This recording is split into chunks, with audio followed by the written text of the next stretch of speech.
అందరికీ నమస్కారం. మీరు చూస్తున్నది టీడీ న్యూస్ కేఎన్ఆర్.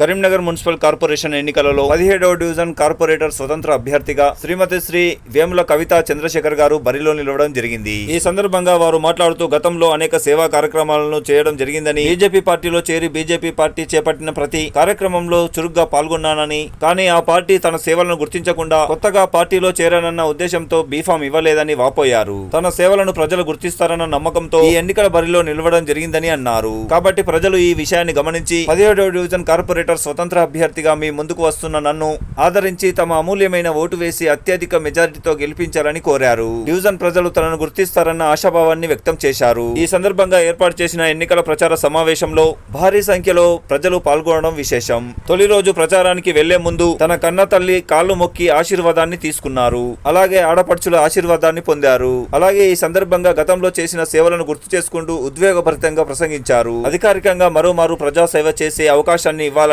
తనకు కేటాయించిన ఏసీ గుర్తుపై ఓటు వేసి గెలిపించాలని కోరారు.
ఇప్పుడు చెప్పేది ఏంటంటే, మీకు ఒక చిన్న విషయం చెప్పేది ఏంటంటే, నేను రేసులో అధిక మెజార్టీతో 66 డివిజన్లో అధిక మెజార్టీతో గెలిచే వ్యక్తిని కొత్త పాత అన్న నిదానంతో నన్ను పార్టీ పక్కకు పెట్టి నాకు టికెట్ ఇవ్వలేదు.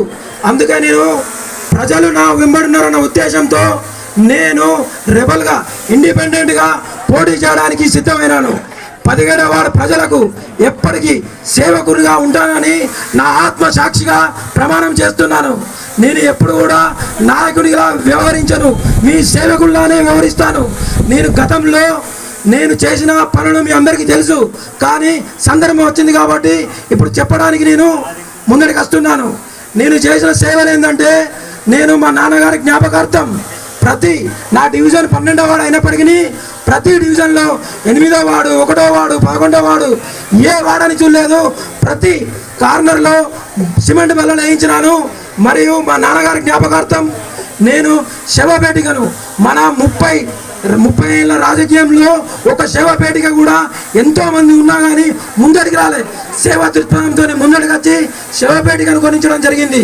మరియు ప్రతి ఒక్కరు కొత్తపల్లిలో యువత గంజాయికి బానిసలైతుందని తెలిసి నా సొంత డబ్బులతో 3 నుంచి 4 లక్షల రూపాయలు ఖర్చు పెట్టి 36 సీసీ కెమెరాలు పెట్టించి డ్రగ్స్ను కొత్తపల్లి నుంచి బహిష్కరించిన పోలీస్ శాఖ వారికి తెలుసు, మీకు కూడా అందరికీ తెలుసు. అప్పుడు ఆ సందర్భంలో జరిగిన విషయం ఏంటంటే, ఓపెనింగ్ చేస్తే అందరికీ తెలిసిపోతుంది, తెలిసిపోతే ఇది మనకు దొరకాలని చెప్తే నేను ఓపెనింగ్ కూడా చేయలేదు. 36 సీసీ కెమెరాలు పెట్టించి కొత్తపల్లి నుంచి యువతను డ్రగ్స్ నుంచి కాపాడిన ఘనత నాకు దక్కింది. మరియు నేను ప్రతి దేవాలయ అభివృద్ధికి, చర్చిలకు, మసీదు ముంగడ కూడా నేను సీసీ కెమెరాలు బిగిస్తే కొంతమంది కుహానా కొడుకులు దాన్ని తీసేయడం ప్రాంతం చూడలే. మన కొత్తపల్లి ఆత్మగౌరవం కోసం నేను పనిచేసిన, కొత్తపల్లి ఆత్మగౌరవం నిలబెట్టడానికే ఇప్పటికి నేను పోటీ చేస్తా ఉన్నా. మరియు నేను ఇంకా ఏం సేవలు చేసిన అంటే, ఒకసారి ఒక సందర్భంలో బడ్జెట్ లేదని కమిషనర్ గారు అంటే నా సొంత డబ్బుతో, అప్పుడు టైఫాయిడ్ వచ్చింది, కొత్తపల్లి టైఫాయిడ్, ప్రతి ఏరియాలో టైఫాయిడ్ ఉన్నది. నా వార్డు ప్రజలు నాకు రిక్వెస్ట్ చేశారు, మోర్లగాడ బ్లీచింగ్ లేదంటే నా సొంత డబ్బులతో 12వ డివిజన్కు మొత్తం బ్లీచింగ్ సప్లై చేసిన. మరియు టీ స్టాల్లో పోతా ఉంటే బాధ అనిపించే ఉండదు. చిన్న చిన్న కూలి పని చేసుకునే వాళ్ళు అది మన ప్లాస్టిక్ దాంట్లో తాగడం చూసి స్పందించి ప్రతి ఒక్క టీ స్టాల్ కు నేను 20 గ్లాసు మన స్టీల్ గ్లాసులు ఇవ్వడం కూడా జరిగింది. మరియు మార్కండేయ గుడికి ధ్వజస్తంభం పెట్టించి 2000 మందికి అన్న వితరణ కూడా చేసినాను నేను.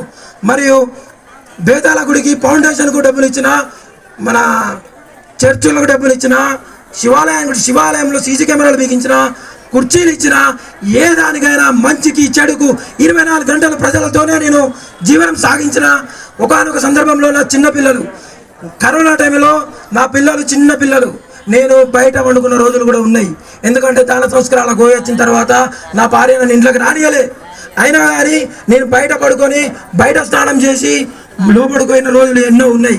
అంటే బాధ పడుకుంటా అయినా కానీ మనం ప్రజల పక్షాన ఉండాలి, ప్రజలకు ఎప్పుడు అండదండలకు మనం ఉండి వాళ్ళకి సేవ చేయాలన్న దృక్పథంతో నేను రాజకీయాలకు వచ్చిన. నాకు 20 ఏళ్ళ క్రితం నా భవిష్యత్తు నేను మా బాబాయ్ అవుతాడు, మా బాబాయ్ దగ్గరకు పోయి 30,000 అప్పు తీసుకొని నేను ఆటో కొనుక్కున్నా. మా బాబాయ్ మా కట్ల మల్లేశం బాబాయ్ దగ్గరకు పోయి, అప్పుడు మా నాన్న ఆరోగ్యం మంచిగా లేకుండే ఎవరు నన్ను పైసలు నమ్మలే, నన్ను ఎవరు ఒక్క రూపాయి నమ్మలే. నేను ఎవరి దగ్గరికి పోయినా అని ఈ పిల్లాడు ఎట్లా కడతాడు, ఏ నగర లేవు పో అంటే మా మల్లేశం బాబు నాకు 30,000 రూపాయలు ఇచ్చిండు, 2% అన్నాడు. కానీ పైసలు తీసుకునేటప్పుడు మీతో తీసుకోలేదు. అంటే నాలో ఉన్న శ్రమను గుర్తించిండు. అరే నువ్వు మంచిగా పని చేసుకోరా, నీకు మంచి లైఫ్ ఉంటుందని చెప్పారు. అట్లా చాలా మంది నాకు చెప్పారు. దానితోనే ఇన్స్పిరేషన్ అయ్యి నేను ఆటో నడిపినప్పుడు కూడా నేను మీరు ఇచ్చిన 4 రూపాయలు 5 రూపాయలు ప్రతి ఒక్కరు నన్ను చూసి ఎక్కిర్రు, నాకు ఆ గౌరవం ఇచ్చారు. మీ ఆ గౌరవం ఇవ్వాలనే ఉద్దేశంతో నేను రాజకీయాలకు రావడం జరిగింది. ఈ పరంగా మీరు ఇంకా ఏమైనా చెప్పదలుచుకున్నారా?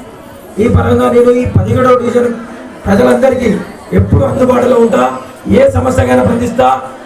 నల్ల రాకున్నా, మోర్లు సాఫ్ చేయకున్నా, లైటింగ్ లేకున్నా, ఏ విషయంలో అయినా స్పందిస్తా. 24 గంటలు మీకు స్పందిస్తా. మీరు కరీంనగర్ పోకుండా ఒక ఆఫీసు పెట్టి మీకు బర్త్డే సర్టిఫికెట్, డెత్ సర్టిఫికెట్, పెన్షన్లు, ఫ్యామిలీ మెంబర్ సర్టిఫికెట్లు, ఏమైనా భూ సమస్యలున్నా ఏమున్నా కానీ ముందర నుండి నేను మీకు 1 రూపాయి తీసుకోకుండా నేను స్వచ్ఛందంగా 12వ వార్డులో దాదాపు 40-50 ఇండ్లు వస్తాయి. ఒకళ్ళ దగ్గర కూడా 1 రూపాయి తీసుకోలేదు, స్వచ్ఛందంగా పనిచేసిన. కావాలంటే మీరు ఎంక్వైరీ చేసుకోవచ్చు. అదేవిధంగా నేను స్వచ్ఛందంగా రాజకీయాలకు సేవ చేయడానికి వచ్చిన, నా సేవ దృక్పథంతో వచ్చిన నేను సామాన్య వ్యక్తిని. గత 15 సంవత్సరాల క్రితం నేను ఒక సామాన్య ఆటో డ్రైవర్ను. ఆటో డ్రైవర్ స్థాయి నుంచి గార్మెంట్ ఇండస్ట్రీలోకి వచ్చి నేను గార్మెంట్లో సంపాదించిన డబ్బులు భూమి మీద పెట్టి ఆ భూతల్లిని కాపాడి ఈ స్టేజ్కి తీసుకొచ్చింది. అందుకే నేను ప్రజలకు ఏదో ఒక సేవ చేయాలన్న దృక్పథంతో నేను రాజకీయాలకు వచ్చడం జరిగింది. మరియు నేను నాకు గురూజీ ఉన్నాడు, ఋషి ప్రభాకర్ గురూజీ. నేను గుమ్లాపూర్లో నాకు ఆశ్రమం ఉన్నది. ఆ ఆశ్రమంలో ఒక 50 మంది కమ్యూనిటీ ఉన్నారు. అక్కడ కూడా నేను సేవలు అందించిన. నేను ప్రాంతం చూడలే, ఎక్కడ మన సేవలు ఉంటే అక్కడ నేను సేవ చేసిన. మరియు నాకు గురూజీ ఒకటే చెప్పేవాడు, ఏమని చెప్పేవాడు అంటే, మనం సంపాదించే 10 రూపాయల్లో 1 రూపాయి సమాజానికి పెడితే సమాజం నిన్ను గుర్తిస్తుంది, దానివల్ల నీకు మేలు జరుగుతుంది, నీ పిల్లల భవిష్యత్తు మంచిగా ఉంటుందని ఆయన సందేశించాడు. ఆ సందేశం ప్రకారంగానే నేను ఈరోజు రాజకీయాలకు వచ్చి ప్రజల మన్నలు పొందే దిశగానే పని చేస్తున్నా, ఎప్పటికీ చేస్తా. నా ఊపిరి ఉండేంత వరకు నా డివిజన్ ప్రజల కోసం నేను పని చేస్తూనే ఉంటా. News KNR, please subscribe. అస్సలాము అలైకుం, నమస్కారం, ధన్యవాదాలు.